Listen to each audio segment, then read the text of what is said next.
साथियों नमस्कार, मैं आलोक त्रिपाठी अपने YouTube चैनल आलोक ज्ञानशाला में आपका स्वागत करता हूं। चैनल पे आपको क्लास 10th का मैथमेटिक्स पढ़ाया जा रहा है, जिसमें मेंसुरेशन चल भी रहा है और उसमें आपको सारे फार्मूले घन के, घनाभ के, बेलन के, शंकु के, सबके गोला, अर्धगोला, सारा फार्मूला आपको बता दिया गया है। अब एक नया टॉपिक है फ्रस्टम, यानी कि शंकु छिन्नक, उसका भी फार्मूला आप लोग जान लीजिए, तब उसके बाद हम लोग एक्सरसाइज में आते हैं। हाँ बच्चों, तो आज का जो टॉपिक होगा वो होगा फ्रस्टम, यानी कि शंकु छिन्नक। शंकु छिन्नक होगा, तो देखिए शंकु छिन्नक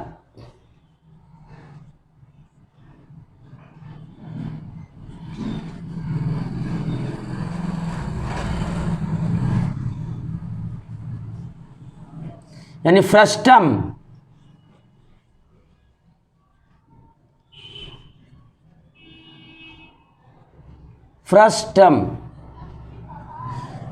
ये आपको पढ़ना है। तो शंकु छिन्नक जैसा उसका नाम है वैसे ही शंकु इसमें लिया जाएगा, उसके फार्मूले भी इससे मिलते जुलते होंगे। तो शंकु छिन्नक है, शंकु का छिन्नक है ये। तो शंकु छिन्नक क्या होता है पहले ये जान लीजिए।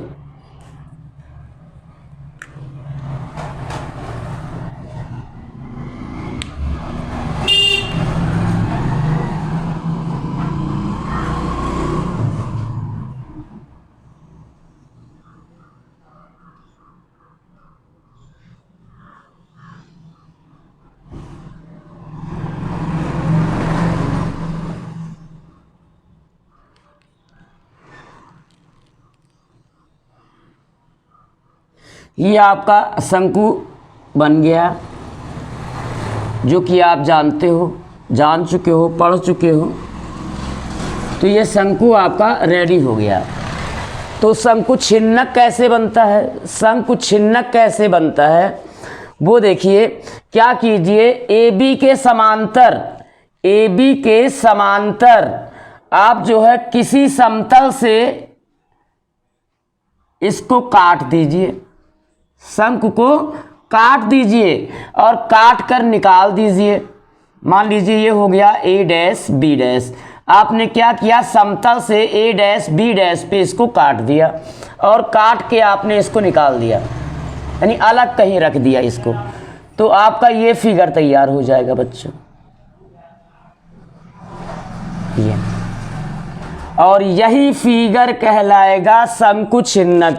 आप देखिए, आपको दिख रही होगी कि ये उल्टी बाल्टी है।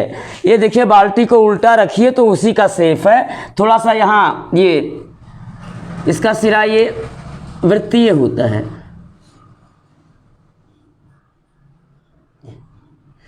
तो ये शंकु छिन्नक आपका तैयार हो गया।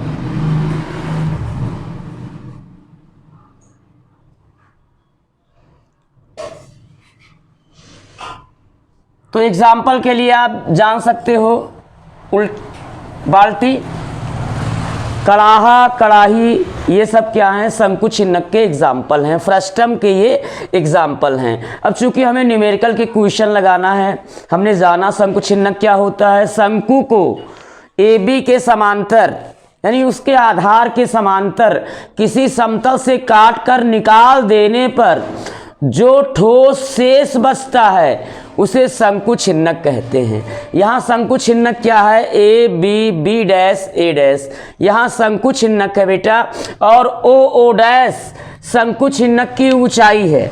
It is the height of frustum, ये शंकु छिन्नक की ऊंचाई है। और A', B' ये शंकु छिन्नक की तिरछी ऊंचाई है, तिर्यक ऊंचाई।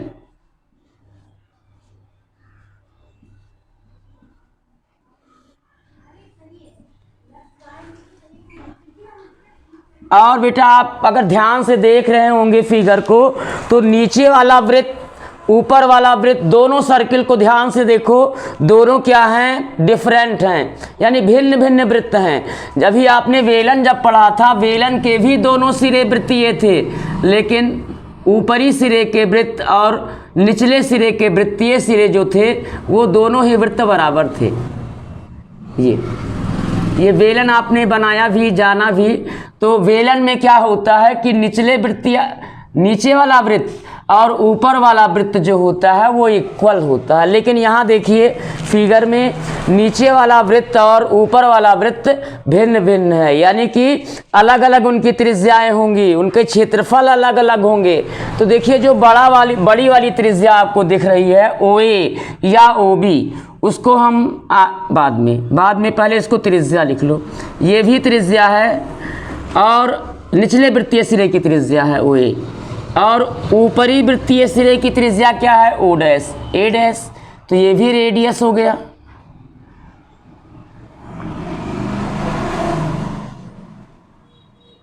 तो छिन्नक का इतना पहले आप लोग कॉपी कर लीजिए, स्क्रीनशॉट ले लीजिए, फिर फार्मूला लिखवाते हैं।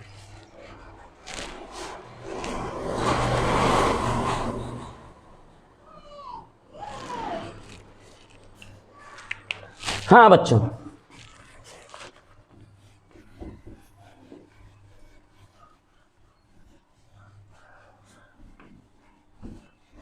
तो शंकु छिन्नक कब बनाया जाए?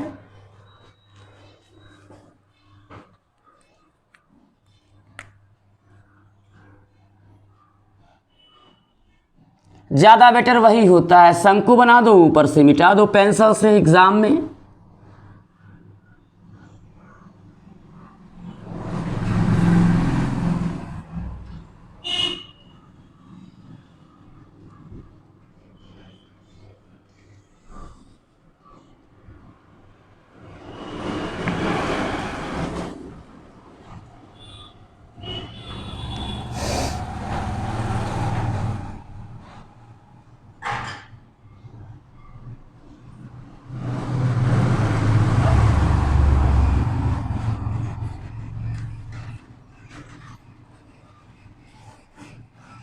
हाँ, इसी वाले ऊपर वाले को आपको निकाल देना है। बी डैश A डैश, ऊपर वाला हमें निकाल देना है O dash.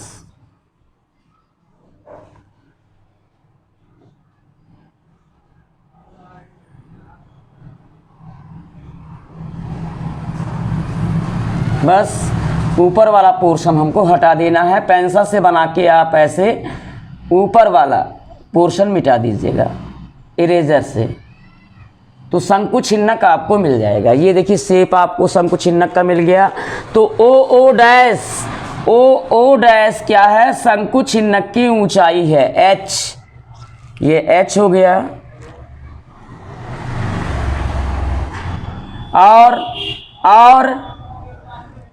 A dash B dash, ये दोनों ही शंकु छिन्नक की ऊंचाई है, दोनों बराबर होंगी, दोनों ही बराबर हैं, A डैश और B डैश। इसी को शंकु छिन्नक की तिरछी ऊंचाई L कहते हैं। अब देखिए बचे क्या? दोनों वृत्तीय सिरे, निचला वृत्तीय सिरा और ऊपरी वृत्तीय सिरा, ये दोनों बचा। अब दोनों की त्रिज्याएं भिन्न भिन्न होंगी, दोनों के क्षेत्रफल भिन्न भिन्न होंगे। तो जो आपको बड़ा वाला सर्किल दिख रहा है उसकी त्रिज्या आप R1 सपोज कर लीजिए, R1। और जो छोटा वाला वृत्त आपको दिख रहा है उसका रेडियस आप R2 कर दीजिए, R2। अब देखिए, अब इसके फार्मूले लिख लीजिए। तो शंकु छिन्नक का आयतन,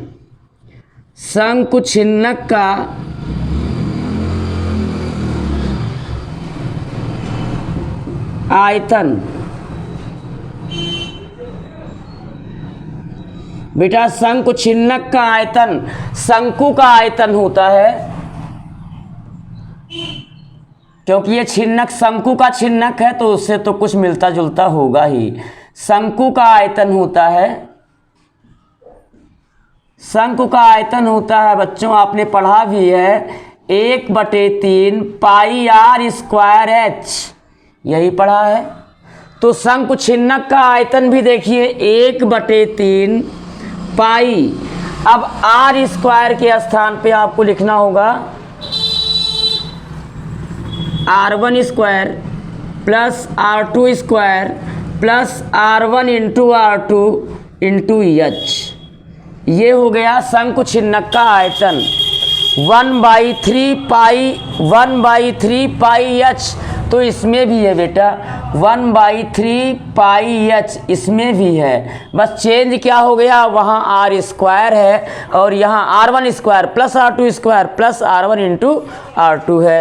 तो आयतन का जो मात्रक होगा वो घन इकाई होगा।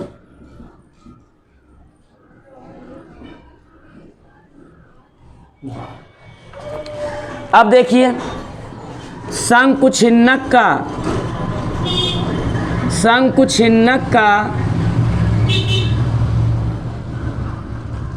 वक्र पृष्ठ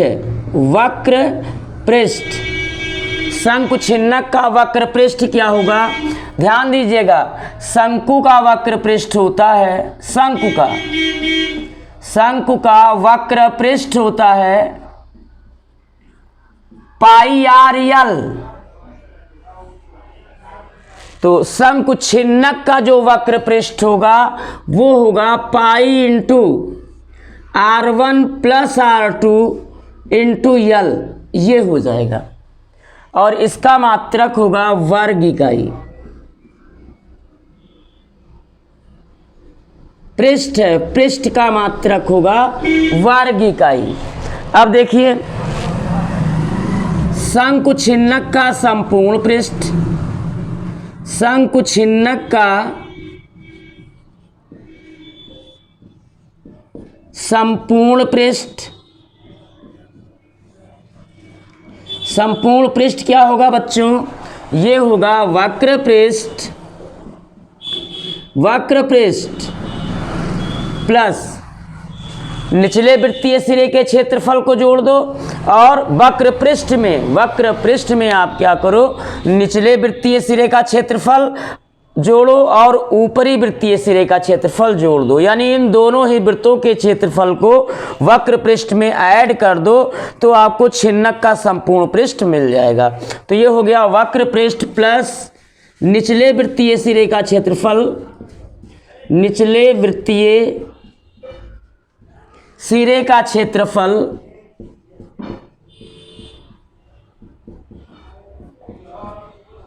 प्लस ऊपरी वृत्तीय सिरे का क्षेत्रफल, ऊपरी वृत्तीय सिरे का क्षेत्रफल। अब देखिए वक्र पृष्ठ कितना है, वक्र पृष्ठ ऊपर लिखा हुआ है pi into R1 plus R2 into L plus निचले वृत्तीय सिरे का क्षेत्रफल। निचले वृत्तीय सिरे जो निचला वृत्त है उसकी त्रिज्या R1 है तो उसका क्षेत्रफल हो जाएगा पाई R1 स्क्वायर प्लस ऊपरी वृत्तीय सिरे का क्षेत्रफल, तो ऊपर वाले वृत्त की त्रिज्या R2 है तो उसका क्षेत्रफल हो जाएगा पाई R2 स्क्वायर और इसका भी मात्रक होगा वर्ग इकाई। ये भी पृष्ठ ही है, क्षेत्रफल ही है। अब देखिए एक चीज जो छूट रहा है वो क्या है, जो यहाँ पे आपने यल लिखा, यहाँ पे आपने यल लिखा, एल की वैल्यू कैसे निकलेगी, एल की वैल्यू कैसे निकलेगी। तो छिन्नक के लिए तिरछी ऊंचाई और उनकी त्रिज्याओं का रिलेशन देखिए क्या होता है। छिन्नक के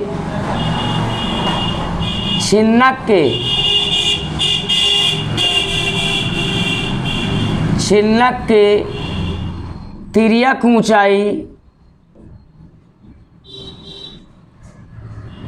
ऊंचाई कामा त्रिज्याओं, क्योंकि दोनों त्रिज्याएं डिफरेंट हैं, त्रिज्याओं तथा ऊंचाई में संबंध।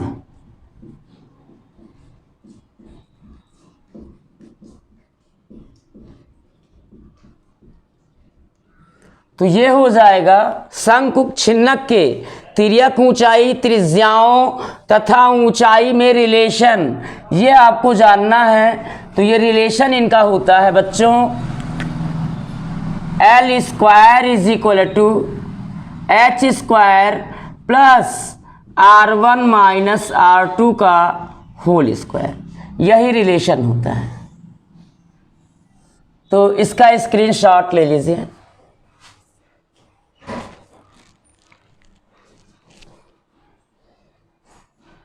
तो हाँ बच्चों, अब हम लोग एक्सरसाइज पे आएंगे।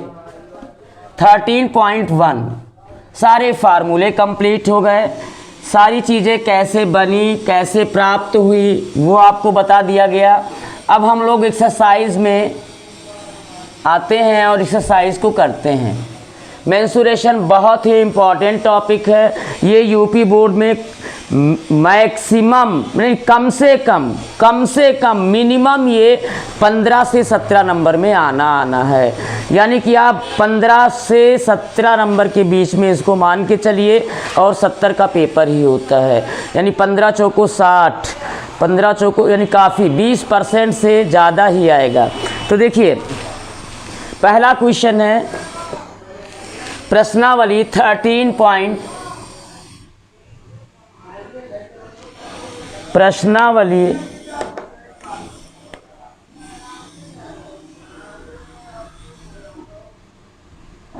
13.1 का पहला क्वेश्चन है,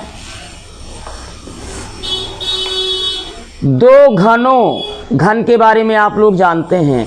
दो घनों जिनमें से प्रत्येक का आयतन 64 घन सेंटीमीटर है।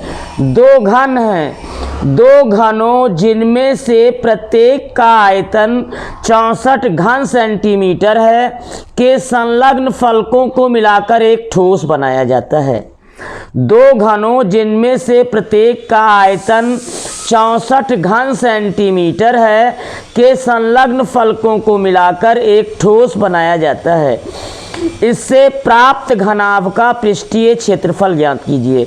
इससे प्राप्त घनाभ का पृष्ठीय क्षेत्रफल ज्ञात कीजिए। देखिए, मैं क्वेश्चन भी लिख ही देता हूं। तो देखिए, दो घनों जिनमें से प्रत्येक का आयतन, यानी दोनों ही घनों का आयतन, यानी दोनों घन बराबर हैं। दो घनों जिनमें से प्रत्येक का आयतन 64 घन सेंटीमीटर को तो हम सेंटीमीटर लिखते हैं। वर्ग देखो सेंटीमीटर को संक्षेप में हम लोग सीएम लिख देते हैं, और वर्ग सेंटीमीटर को सेंटीमीटर स्क्वायर लिखते हैं, और घन सेंटीमीटर को संक्षेप में घन सेंटीमीटर को सेंटीमीटर क्यूब लिखते हैं। तो ये लिखिए, ज़्यादा बेटर होगा, एग्ज़ाम में टाइम की बचत होगी। तो देखिए, दो घनों जिनमें से प्रत्येक का आयतन 64 घन सेंटीमीटर यानी सेंटीमीटर क्यूब है, घन सेंटीमीटर है, के संलग्न फलकों को जोड़कर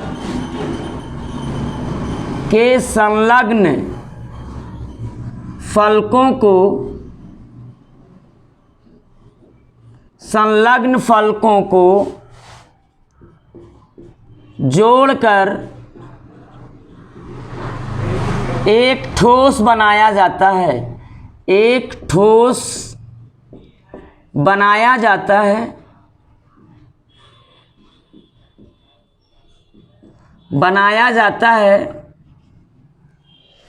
तो इससे प्राप्त घनाभ का पृष्ठीय क्षेत्रफल ज्ञात कीजिए। इससे प्राप्त घनाभ मिल गया आपको। जब आपने दो घनों के संलग्न फलकों को जोड़कर ठोस बनाया तो क्या मिल गया? इससे प्राप्त घनाभ मिल गया। घनाभ का पृष्ठीय क्षेत्रफल ज्ञात कीजिए। पृष्ठीय क्षेत्रफल ज्ञात कीजिए।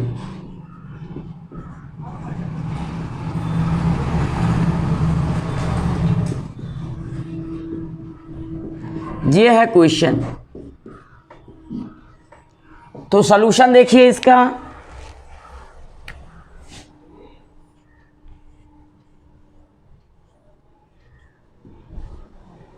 सॉल्यूशन क्या होगा, दो घनों जिनमें से प्रत्येक का आयतन, दोनों ही घन का आयतन क्या है 64 घन सेंटीमीटर है, और उनके संलग्न फलकों को जोड़कर एक ठोस बनाया गया। तो जो ठोस मिला वो क्या हुआ, वो घनाभ हुआ, और उसी का हमें पृष्ठीय क्षेत्रफल ज्ञात करना है। उसी का हमें पृष्ठीय क्षेत्रफल ज्ञात करना है, पृष्ठीय क्षेत्रफल ज्ञात करना है बेटा। तो देखिए कैसे बनाएंगे इसको, फिगर को। और हाँ, मेंसुरेशन में या किसी भी क्वेश्चन में, मेंसुरेशन में खास करके कंस्ट्रक्शन में तो आपको फिगर ही बनाना है। तो जहाँ फिगर बनाना हो वहाँ आपको फिगर बनाना पड़ेगा, नहीं तो आपका हल अधूरा माना जाएगा, आपका मार्क्स कट जाएगा। अगर आप 70 में 70 लायक हैं तो वहाँ आपका मार्क्स जो है कट जाएगा, आधा नंबर कट जाएगा। अगर 4 नंबर का क्वेश्चन है तो आपको 2 ही मार्क्स मिलेगा। तो इसलिए जिन प्रश्नों में फिगर की आवश्यकता है वहाँ आप चित्र अवश्य बनाएं, नहीं आपका हल अधूरा माना जाएगा। बच्चों इसका विशेष ध्यान रखिएगा। और मेंसुरेशन के तो लगभग सारे 100% क्वेश्चन में आपको फिगर बनाने ही बनाने हैं। तो देखिए, दो घनों के संलग्न फलकों को जोड़कर देखो कैसे ठोस बनाया जाता है। ध्यान दीजिएगा बनाने पे। क्या कीजिए, एक रेक्टेंगल बना लीजिए,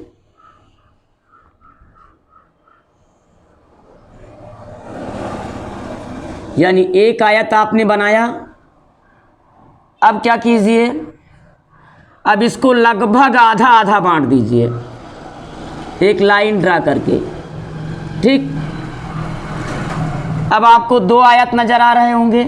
तो पहले आयत के मध्य बिंदु में लगभग इसकी ऊंचाई के आधे के बराबर ऊपर और आधे के बराबर ही नीचे चले आइए। ऐसे यहाँ इस रेखा के मध्य बिंदु के इस लाइन के आधे के बराबर ऊपर और नीचे चले आइए, और जितनी डिस्टेंस यहाँ है उतने ही डिस्टेंस पे यहाँ एक लाइन उसी के पैरेलल खींच दीजिए। अब इनको मिला दीजिए तो एक रेक्टेंगल और अंदर बन जाएगा। जैसे ऊपर बना था वैसे नीचे बन जाएगा।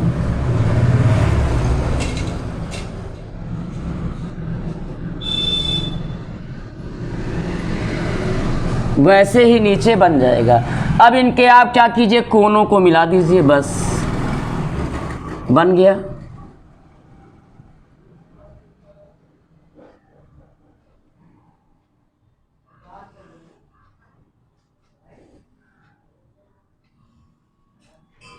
ये मेरे प्यारे बच्चों देखिए, दो घनाभ आपस में जुड़ गए और दोनों घनाभ क्या हैं, यहाँ पे बराबर हैं। अब देखिए प्रत्येक का आयतन कितना है, पहले वाले घनाभ का भी आयतन 64 घन सेंटीमीटर है, दूसरे वाले का भी। तो देखिए घनाभ का आयतन, घन का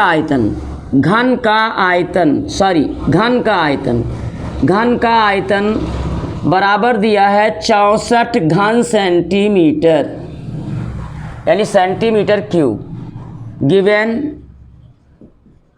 तो घन का आयतन क्या होता है बेटा, घन का आयतन होता है भुजाघात 3 बराबर 64, या भुजा बराबर क्या होगा, भुजा बराबर हो जाएगा 64 का घनमूल, 64 का घनमूल। एक मिनट ढंग से लिखते हैं, 64 का घनमूल, और 64 का घनमूल 4 हो जाएगा, यानी 4 सेंटीमीटर। दोनों घन की भुजाएं कितनी हैं, 4 सेंटीमीटर हैं। तो जब आपने जोड़ा वो शेप देखा, ध्यान दीजिए, तो 4 का ये 4 का ये, यानी लंबाई तो 2 गुनी हो गई, 4 ये हुआ 4 ये हुआ, लंबाई 8 हो गई, चौड़ाई वही रह गई, ऊंचाई वही रह गई।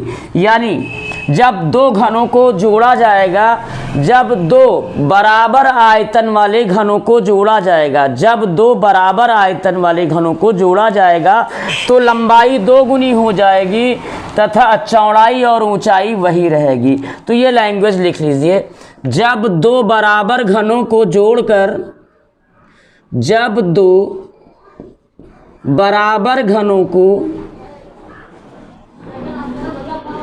जब दो बराबर घनों को जोड़कर घनाभ बनाया जाता है, घनाभ बनाया जाता है, तब प्राप्त घनाभ में, प्राप्त घनाभ में,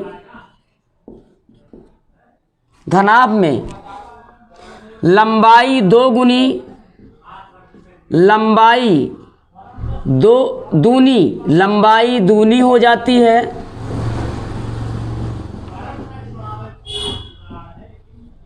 तथा लंबाई दूनी हो जाती है तथा चौड़ाई और ऊंचाई वही रहती है, तथा चौड़ाई और ऊंचाई पूर्ववत रहती है, चौड़ाई और ऊंचाई वही रह जाती है।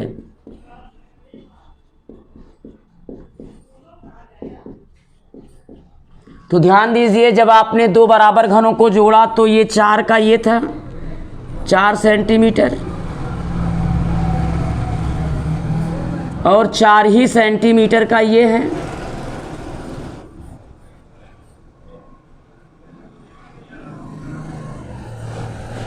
तो अब घनाभ ये मिल गया आपको, तो इसकी लंबाई क्या हो गई, ये पूरी 8 हो गई, लंबाई आपका 8 सेंटीमीटर हो गया, चौड़ाई आपका वही रह गया 4 ही,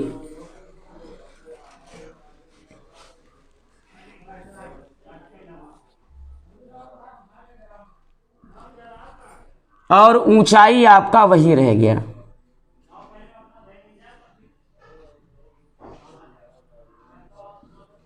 फोर cm। तो इसलिए प्राप्त घनाभ की लंबाई, इसलिए प्राप्त घनाभ की, प्राप्त घनाभ की